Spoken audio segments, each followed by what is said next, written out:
but I think the fact that it uses 6 GB of swap, it's not going to be effective if you need to do anything else on the machine.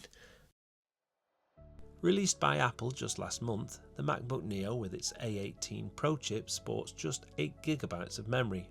However, reviews have been very good, and just because it's a chip from the last generation of iPhone, it doesn't mean the Neo isn't impressive. Today I'll be looking at running Gemma 4, the latest open source local language model from Google, released earlier this month. There are 4 variants of Gemma 4. The 2 smaller versions are supposed to be able to run on lower end laptops and edge devices. So with the MacBook Neo falling into that category, can the A18 Pro chip handle Gemma 4? And not only that, if so, can Gemma 4 actually be useful on the MacBook Neo? The first thing I want to show you is Gemma 4 running in LM Studio. I'll just load the E4B model at Q4 quantization with a fairly small context of 4K.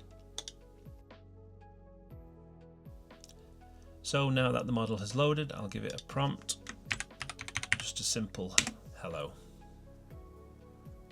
And straight away we can see this message contains no content, the AI has nothing to say, and down here it says failed to send message, compute error.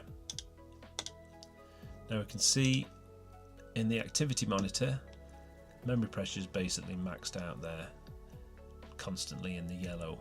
So now that that's failed, we'll just go straight to the E2B model. You can see I've got some MLX versions down here, but they don't work with LM Studio as yet. You have to upgrade LM Studio in order to get any of the Gemma 4 models to work, but as I say, the MLX models aren't working as yet.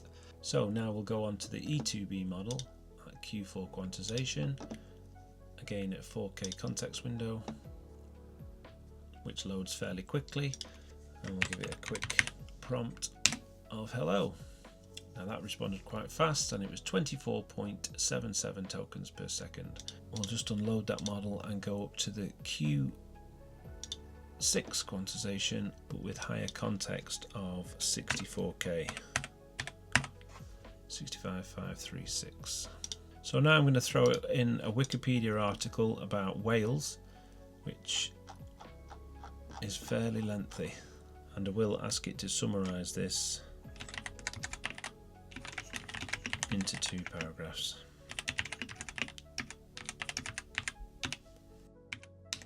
So to process that article and give us those 2 paragraphs took 76 seconds, and it did it in 11 to 12 tokens per second, which is usable, but if you were using that all the time, the memory pressure is right up there in the yellow even when the model's not doing anything, and the swap used is 1.2 gigabytes.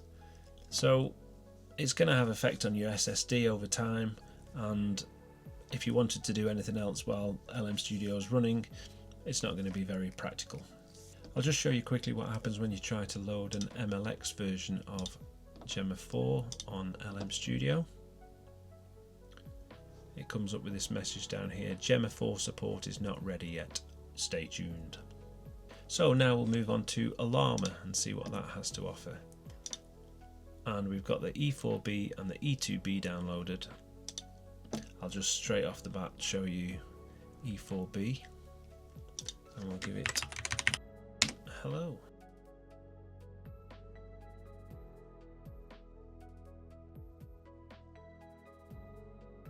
So it's currently just processing a prompt here about the Grand Canyon, but I think the fact that it uses 6 gigabytes of swap, it's not going to be effective if you need to do anything else on the machine. It's using every resource available really. Even though it does work, I think the amount of resources Ollama takes up on the MacBook Neo means that it's not really a viable option. So we'll switch to the terminal version of Ollama and we'll see how that does. Again, just loading the model here, it shows it's right into the red, and we're again up to 6 gigabytes of swap, so I think it's going to be a pretty similar story in the terminal. Hello. Yeah, so again, it does work, and I think if you were just using it in everyday conversation, it would be fine, even though it's still hogging all those resources. But as soon as you want to do anything else, it's not really going to be the best fit for the MacBook Neo. So we have got another piece of software to try. On we go. Available in the App Store is Google's AI Edge Gallery. It uses Google's own Light RTLM format, which is a highly optimized runtime designed to run large language models directly on your device's hardware. Instead of it spinning up massive resource-heavy environments, Light RTLM hooks right into the native acceleration of machines like the MacBook Neo.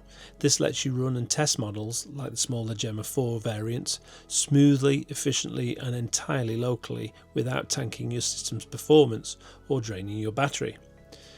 Okay, so let's load this up and give it a prompt. While it's generating, keep an eye on the activity monitor. Notice how it's staying completely in the green. We are using absolutely zero swap, which is exactly what we want to see. In this app you can adjust the context length up to a maximum of 32,000.